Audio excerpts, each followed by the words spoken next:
Hello children, this is the part 2 of lesson 1 nutrition in plants of standard 7 subject science. So our today's topic is 1.3 other modes of nutrition in plants.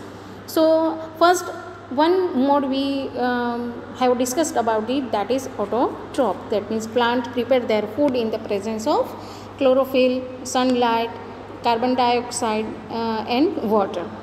So what about other modes? Let us see. There are some plants which do not have chlorophyll. They don't synthesize food. See children, अगर chlorophyll नहीं है, chlorophyll is the substance which is necessary for photosynthesis process. If chlorophyll is absent, so plants cannot synthesize food. That means plant अपना food बना सकता नहीं.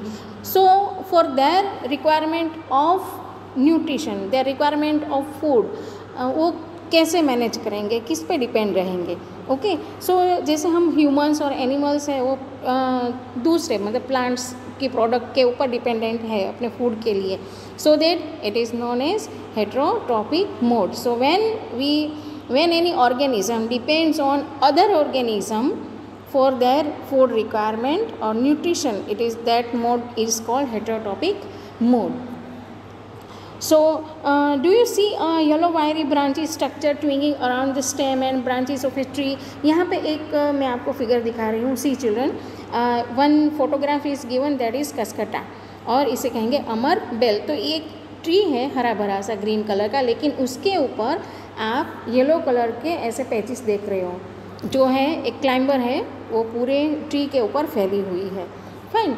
सो वो इसलिए कि that climber is yellow in color. That means there are absence of chlorophyll substance, so that plant need to climb on other plant for their food requirement. Fine. So it takes ready-made food from the plant on which it is climbing. The plant on which it climbs is called the host plant. तो green color का जो tree है that is called host plant. Since it deprives the most of valuable nutrients, cascata is called the parasite. तो parasite किसे कहेंगे? जो दूसरे organisms के valuable nutrition खुद अपने nutrition के लिए ले लेते हैं. Are we and other animals also kind of parasites? You should think about it. मतलब दूसरे कौन से ऐसे animals या है इंसेक्ट्स है जो पैरासाइट्स हम कह सकते हैं. So here in blue coloured box you can see पहली wants to know whether mosquitoes, bed bugs, lice and leeches that suck other blood are also parasites. Yes, ये सारे जो इंसेक्ट्स हैं वो दूसरे एनिमल का ब्लड सक करते हैं. दैट मीन्स ब्लड की जो न्यूट्रिएंट्स है वो खुद ले लेते हैं. That means they are parasite. Have you ever seen or heard of plants that can eat animals? Yes children, इस यूनिवर्स में बहुत सारे ऐसे थिंग्स है that is sometimes beyond our imagination. तो हम कभी ऐसा शायद भी सोचते हैं कि कोई प्लांट किसी इंसेक्ट को या एनिमल को खाता है, but yes it is there. So such plants may be green or some other colour. Look at the figure. यहाँ पे एक फिगर दिखाई है C 1.6. So here you can C actually the structure is modified leaf है ना. ये leaf जो है वो जग लाइक पीचर मतलब जग जैसा उसका स्ट्रक्चर बन जाता है और उसके ऊपर एक लीड जैसा स्ट्रक्चर है. And inside it some hairy structure is there. और इसके अंदर जब कोई इंसेक्ट ट्रैप होता है तब उसमें एक जूस एक प्रोड्यूस होता है और जिससे वो एनिमल के जो वैल्यूएबल न्यूट्रिएंट्स है उसे सक कर लेता है. Fine. So it is pitcher like. The pitcher like और jug like structure is the modified part of leaf. The apex of the leaf forms a lid which can open and close the mouth of the pitcher. तो इसके अंदर जब insect trap होगा तब क्या होगा? सो इसमें जो हेयर है, हाँ, पीचर के जो जग लाइक स्ट्रक्चर इनके अंदर जो हेयर है, that hair which are directed downwards. तो नीचे की ओर होते हैं, नीचे की ओर ऐसे फैले हुए होते हैं. तो जैसे ही अंदर कोई इंसेक्ट ट्रैप होता है तो उसके ऊपर पूरे हेयर फैल जाते हैं. तो हेयर को हटा के इंसेक्ट के लिए बाहर निकलना मुश्किल होता है.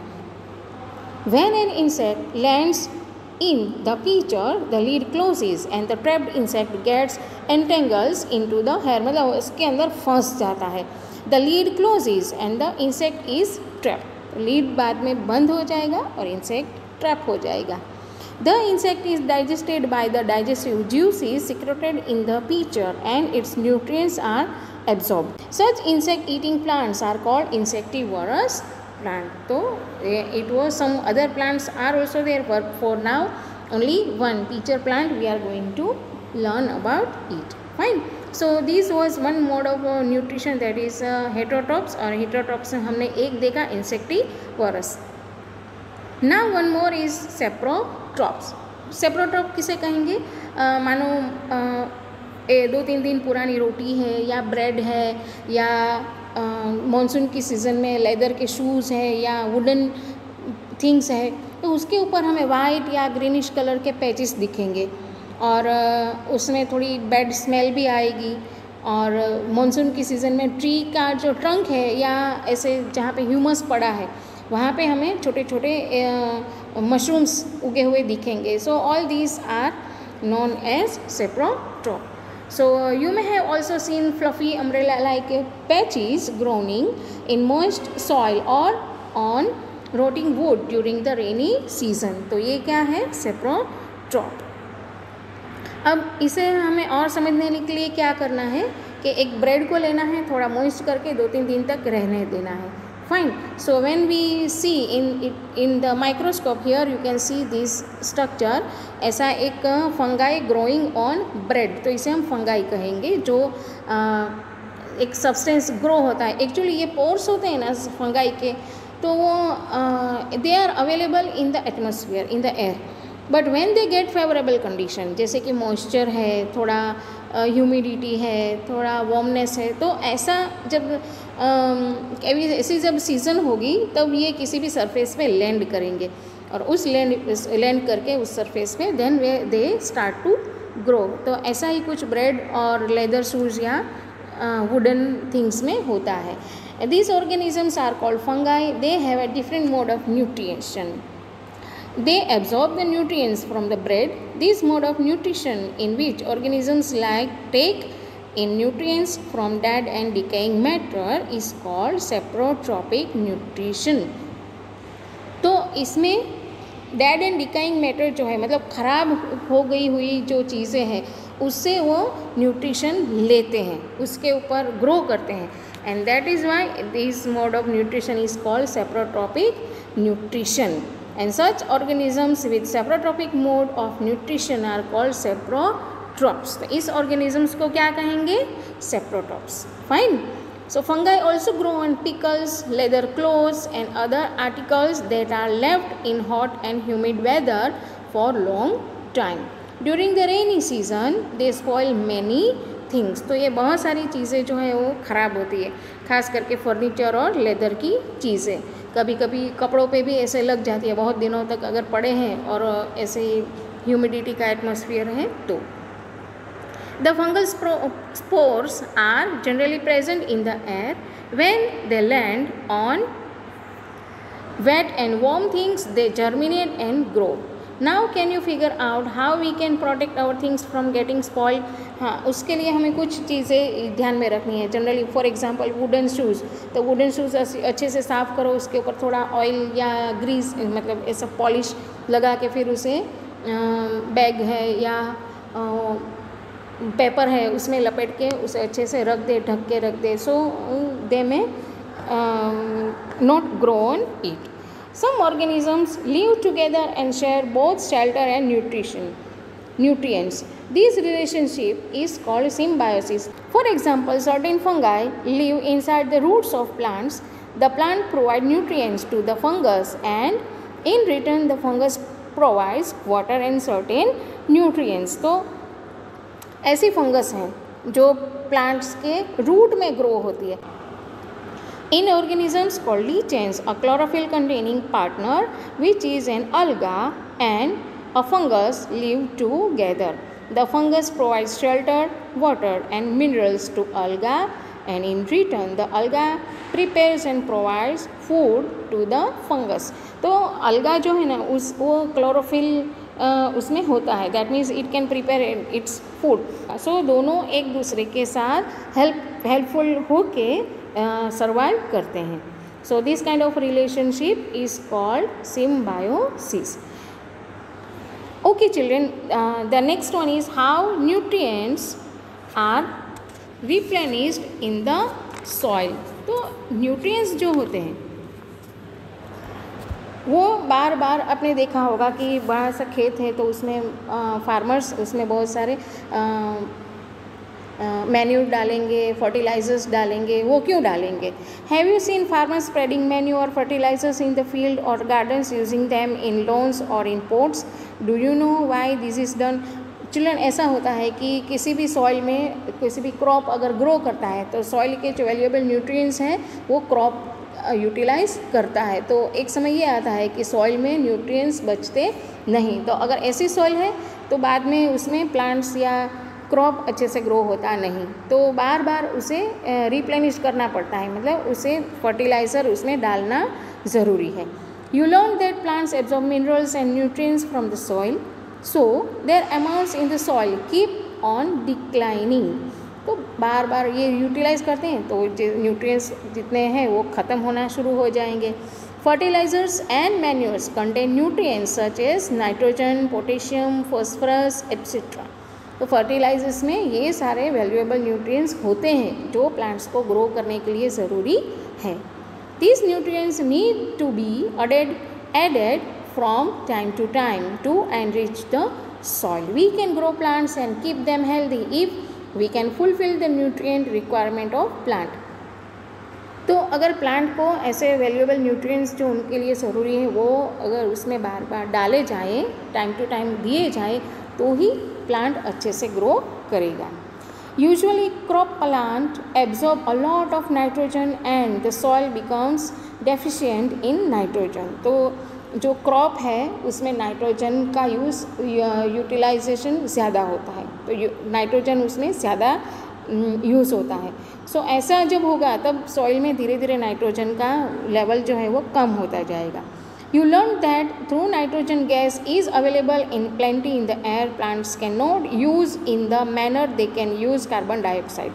मीन्स एयर में तो बहुत सारा नाइट्रोजन है बट प्लांट्स जो है वो जैसे carbon dioxide directly as an air use करता है वैसे नाइट्रोजन का यूज़ कर सकता नहीं. मतलब एयर का जो नाइट्रोजन है उसे डायरेक्टली प्लांट उसे अपने में एब्जॉर्ब कर सकते नहीं.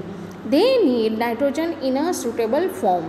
The bacterium called rhizobium can take atmospheric nitrogen and convert it into a usable form. तो एक ऐसे बैक्टीरिया है जिसे कहेंगे rhizobium.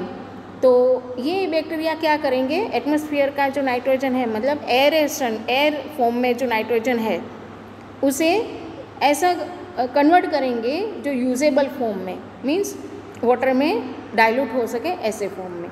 But rhizobium cannot make its own food, so it often lives in the roots of gram, peas, moong, beans and other legumes and provides them with nitrogen. तो ये rhizobium है वो अपना फूड बना सकते नहीं, तो फूड के लिए उनको एक ऐसी प्लेस चाहिए, होस्ट चाहिए जिसके साथ वो अटैच हो सके और उस प्लांट्स का बनाया हुआ फूड वो खुद यूटिलाइज कर सके. बदले में राइजोबियम क्या करेंगे, प्लांट्स को नाइट्रोजन प्रोवाइड करेंगे in the form of they can utilise. In return the plants provide food and shelter to the bacteria. They thus have A symbiotic relationship. तो इस रिलेशनशिप को जिसमें दोनों ऑर्गेनिज्म एक दूसरे की हेल्प करेंगे और दोनों ऑर्गेनिज्म एक दूसरे के साथ ग्रो करेंगे या सर्वाइव करेंगे, तो इस रिलेशनशिप को कहेंगे symbiotic relationship. This association is of great significance for the farmers. They can reduce the use of nitrogenous fertilizers where leguminous plants are grown. तो जहाँ पे leguminous plant मतलब pulses दाल, तो ये जब वहाँ पे ग्रो होता है ना तब नाइट्रोजन की अमाउंट सॉइल में अच्छे से बढ़ जाती है. तो इसका रिज़ल्ट ये आता है कि फार्मर्स को बाहर से आर्टिफिशियल नाइट्रोजन इसमें डालने की ज़रूरत पड़ती नहीं. In this chapter, you learn that most of the plants are autotrophs, only a few plants are parasitic or saprotrophic. They derive nutrition from other organisms. All animals are categorized as heterotrophs since they depend on plants and other animals for food. Can we say that the insectivorous plants are the partial heterotrophs? Yes. तो ये सारे animals या insects हैं, इन सबको categorise किया गया है. They are all are heterotrophs. Heterotrophs इसलिए कि कोई भी एनिमल, इंसेक्ट है या human being, nobody can make their own food. They always directly और indirectly they always depend on food which is prepared by plants. तो इसलिए हम सब हेटेरोट्रॉप्स हैं. प्लांट्स जो हैं, जो ऑटोट्रॉप्स हैं, दैट मीन्स जो प्लांट अपना फूड खुद बनाते हैं, they are only autotrophs. But plants में भी जो अपना फूड बना नहीं सकते, आइदर दे आर सेप्रोट्रॉप और parasite. Okay. Can we say that the insectivorous plants are partial heterotrophs? Yes. Insectivorous plants जो है ना, वो थोड़ा अपना फूड तो बनाते ही हैं, फोटोसिंथेसिस प्रोसेस करते हैं, लेकिन उनको हेटेरोट्रॉप्स क्यों होना पड़ता है, क्यों उन इंसेक्ट पे डिपेंड होना पड़ता है? Because sometimes there are lack of some valuable nutrition. उनको जितना न्यूट्रिशन मिलना चाहिए फोटोसिंथेसिस प्रोसेस से उतना बनता नहीं. So that they need to eat some insects. That is why they are also known as heterotrophs. Okay children, so that's it for today's lesson. Here keywords are there and some exercise are there. Do read the lesson carefully and watch the video. Try to understand the topics. Okay, thank you and bye bye.